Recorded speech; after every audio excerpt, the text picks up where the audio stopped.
Dalam persidangan sebelumnya, kuasa hukum keluarga Brigadir J, Kamarudin Simanjuntak, mengaku mendapat informasi dari intelijen baik itu dari tubuh Polri ataupun di luar itu. Namun pengakuan Kamarudin itu mendapat bantahan dari BIN atau Badan Intelijen Negara. Pihak BIN bersikeras menyangkal memberikan informasi rahasia soal kasus pembunuhan yang diinisiasi Verdi Sambo tersebut. Namun Kamarudin menegaskan bahwa informasi yang diperolehnya tersebut berasal dari orang pribadi, sehingga sama sekali tidak melibatkan lembaga atau kepentingan negara dalam hal tersebut. Kamarudin pun menjelaskan bagaimana cara intelijen itu memberikan informasi dilansir dari Kompas TV. Awalnya Kamarudin menceritakan momen dirinya menyerahkan bukti hasil investigasi kepada pihak kepolisian menggunakan ponselnya. Hasil investigasi itu didapatkan dari para intelijen baik dari BIN, kepolisian maupun dari tentara-tentara yang bermitra dengan dirinya.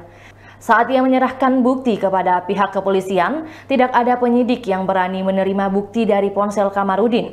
Akhirnya, Kamarudin memindah bukti itu ke laptop yang tidak tersambung ke internet, selanjutnya dipindah lagi ke flash disk.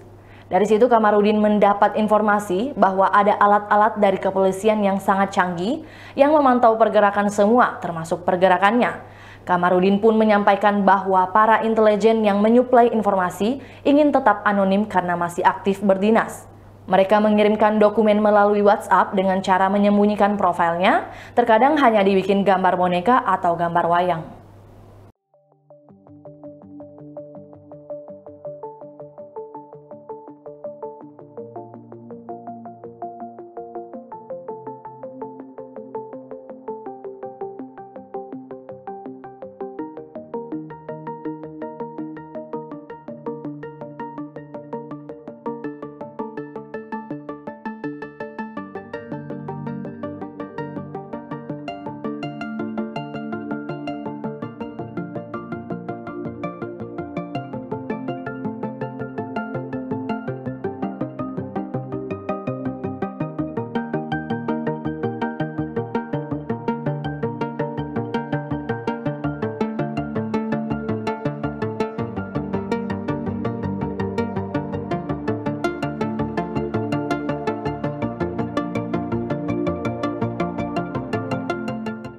Itulah tadi berita Hot News pada hari ini. Saksikan berita Hot News lainnya hanya di kanal YouTube Tribun Timur dan Facebook Tribun Timur.